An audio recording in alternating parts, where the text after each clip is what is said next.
The Museum of Antiquities buzzed with anticipation. Tonight was the night. The grand hall, adorned with opulent decorations and shimmering chandeliers, was a testament to the importance of the event. Guests, dressed in their finest attire, mingled and exchanged excited whispers, their eyes frequently darting towards the center of the room where the main attraction awaited. The unveiling of the Crimson Amulet, a legendary artifact rumored to possess untold power, had drawn a distinguished crowd.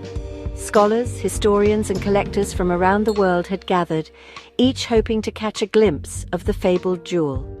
The amulet's reputation had preceded it, with tales of its mystical properties and dark history captivating the imaginations of many. Dr. Evelyn Carter, the museum's esteemed curator, beamed with pride, her life's work culminating in this grand exhibition. She had spent years researching and acquiring the amulet, navigating through countless challenges and obstacles.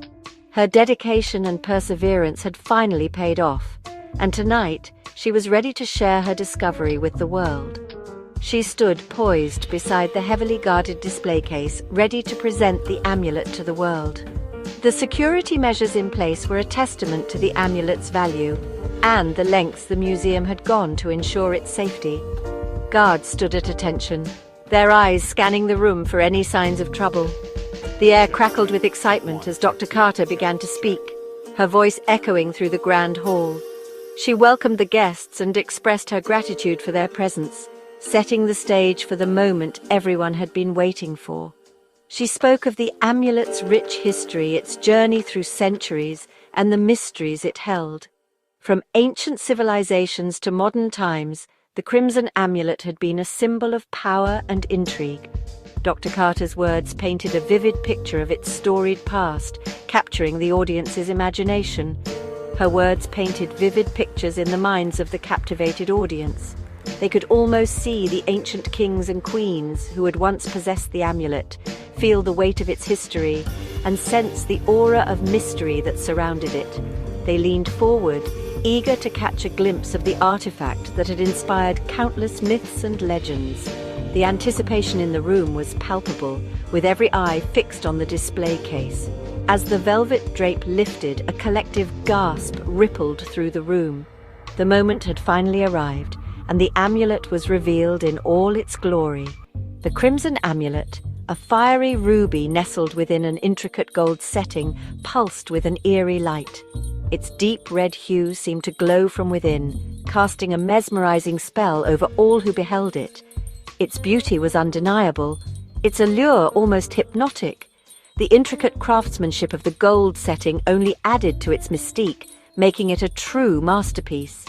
But unknown to the captivated onlookers, the unveiling of the Crimson Amulet marked not a celebration of history, but the start of a sinister game of betrayal and death. Hidden within its beauty was a dark secret, one that would soon unravel and change the lives of everyone in the room. The night's celebratory mood was shattered in an instant. A piercing scream cut through the air, followed by the echoing thud of a body hitting the marble floor. Panic erupted as guests realized the horrifying scene unfolding before them. Dr. Carter lay lifeless beside the now empty display case. The Crimson Amulet vanished.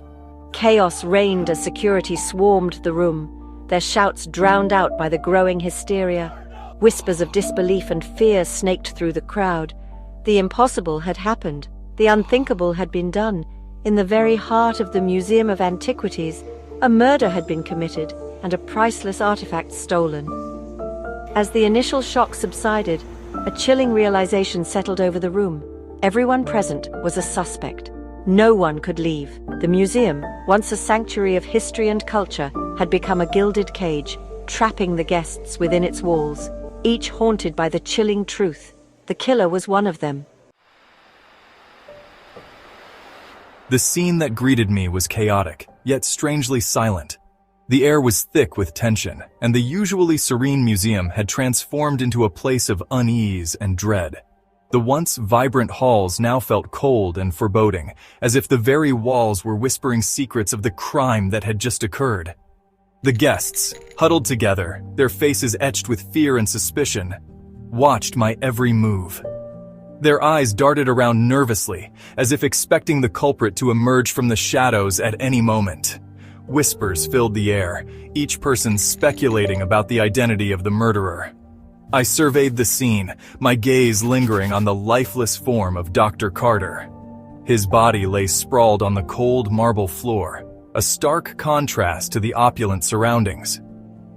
The expression on his face was one of shock, as if he had been caught off guard by his assailant. Detective Marcus Hale, a man known for his sharp mind and unwavering resolve, arrived at the museum. His reputation for solving the most perplexing cases preceded him, and the staff looked to him with a mix of hope and desperation. Hale's presence commanded respect, and he wasted no time in taking control of the situation. Hale quickly identified 4 primary suspects: Arthur Blake, the museum's ambitious assistant curator, his resentment towards Dr. Carter for overshadowing his career evident. Blake's eyes burned with a mix of anger and jealousy, emotions that could easily drive a man to commit murder. Then there was Vivian Sterling, a renowned art thief with a reputation for stealing priceless artifacts. Her presence at the museum was suspicious, to say the least. Known for her cunning and resourcefulness, Sterling was a master of deception, capable of blending into any crowd. Her presence at the unveiling raised immediate red flags. What was an infamous thief doing at such a high-profile event? The question lingered in the air, adding to the already thick atmosphere of suspicion. Next was Edward Sinclair, a wealthy philanthropist and the museum's primary benefactor. Sinclair's charm and generosity had won him many admirers, but beneath his polished exterior lay a man with dark secrets. Behind his charming facade lurked a gambling addiction and a mountain of debt. His financial troubles were no secret, and the Crimson Amulet offered a quick solution to his woes. Desperation can drive even the most respectable individuals to commit unthinkable acts. The Crimson Amulet, a priceless artifact, was the centerpiece of the museum's latest exhibition. Its allure was undeniable, and for someone like Sinclair it represented a lifeline out of his financial despair. Finally, there was Professor Iris Thorne, a renowned historian and Dr. Carter's former mentor. Thorne's expertise in ancient artifacts was unparalleled, but her relationship with Dr. Carter had soured over the years. Their once close relationship had soured due to a bitter professional rivalry. Thorne's envy of Carter's success was well known, and their heated arguments had become a common occurrence. Each suspect had a motive, and it was up to Detective Hale to unravel the tangled web of deceit and uncover the truth. Section 4. Whispers of the Past. Hale delved into the suspects' backgrounds, uncovering a web of secrets, lies, and hidden agendas. Each thread he pulled unraveled more than just a simple motive. It revealed the complex tapestry of human emotions and ambitions. Arthur Blake, consumed by professional envy, had openly voiced his resentment towards Dr. Carter. His jealousy was not just a fleeting emotion, but a deep-seated grudge that had festered over years of perceived slights and missed opportunities. He believed she had stolen his research and denied him the recognition he deserved. This belief had driven a wedge between them, turning colleagues into adversaries. Vivian Sterling, the notorious art thief, seemed almost too obvious a suspect. Her reputation preceded her, making her an easy target for suspicion. Her presence at the museum could be a carefully crafted act, a smokescreen to divert suspicion. But was it really that simple, or was there more to her story? Yet, her knowledge of the museum's security and her undeniable skill made her a formidable suspect. She had the means and the opportunity, but did she have the motive? Edward Sinclair's financial woes were no secret. His business was on the brink of collapse, and he was desperate for a way out. He had discreetly approached Dr. Carter, offering to buy the amulet for an exorbitant sum. His desperation was evident in his eyes, a man grasping at straws. When she refused, he had threatened her, his desperation palpable. The rejection had pushed him to the edge, making him a prime suspect. Was the murder a desperate act to save himself from ruin? The question lingered, casting a shadow over his every move. Professor Thorne, once a respected historian, now seemed consumed by bitterness and jealousy. Her fall from grace had been swift and brutal, leaving her a shell of her former self. She had publicly criticized Dr. Carter's work, accusing her of twisting history for personal gain. Their academic rivalry had turned personal, with each lecture and publication adding fuel to the fire. Had their rivalry escalated to the point of murder? The line between professional disagreement and personal vendetta had blurred, leaving a trail of questions in its wake. Section 5. The Curator's Secret. As Hale investigated, he stumbled upon a hidden compartment in Dr. Carter's office. Inside, he found a collection of old journals, their pages filled with Dr. Carter's elegant handwriting. He began to read, piecing together the fragmented thoughts and discoveries of the late curator.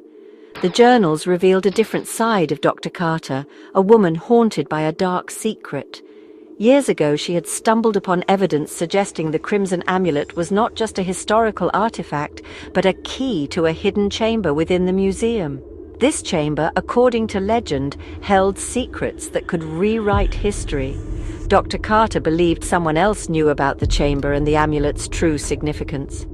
She wrote of coded messages hidden in plain sight, and a growing fear for her safety. She suspected someone was following her, watching her every move. But who was this mysterious figure, and how did their pursuit connect to the murder and the stolen amulet?